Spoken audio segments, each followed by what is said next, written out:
አሁንም ድረስ ማመን አልቻልኩም ጀማል ምኑን አሚናይ የጓደኛዬ ነገር ነው እንዴት ታረጋለች እኔ እኮ እንደህቴ ነበር ማያት አንቺ ዋና ንጹህ ስለሆንሽ ነው እንደ እህትሽ የምታያት ሰው ግን ያንቺን የዋህነትን ተጠቅሞ ክፉ ነው የሚሆነብሽ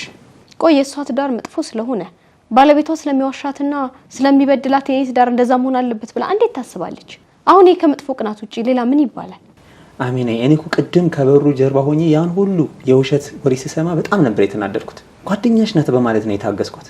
አንተማ ለኔ ብለህ እንደሆነ እኮ አውቃለሁ የሷ ነው እንጂ እኔና አንቺን ለማጣላት ያንን ሁሉ ውሸት ስደረድር ሳያት ይህቺ ሴት ምን ነካት አልኩኝ እኮ እውነት ለመናገር በጣም አዝኜባታለሁ ለአመታት ምርጥ ጓደኛሽ ሆና እንደዚህ ያለ ተንኮል ማሰባ በጣም ያበሳጫል ይህ ተንኮል ብቻ አይደለም ጀማል ክህደትም ጭምር ነው ጭራሽ እሱን ተው ጭራሽ ዝም ስላት ጀማል ሱሰኛ ሊሆን ይችላል ጫት ሊቅም ይችላል ሲጋራ ሊያጨስ ይችላል ጀማል ሊዋሽ ይችላል እያለች እኮ ጭንቅላቴን በጥርጣሬ ስትሞላው ነበር ቆይ ከዚህ ነገር ምን ትጠቀማለች እኛን ከማጣላት ውጪ እኔ ምን አውቃለሁ ያንቺን አይን አውጥቼ በኔ አይን ይስትለኝ እኮ ነው ሳት ይሆንኩት አንተ ቀድመስ ለሷ ባህሪዋት ነግረኝ ኖር እኮ ይሄኔ መሰለት ዳሬን በሷ ምክንያት ልበትነው ነበር እሷማ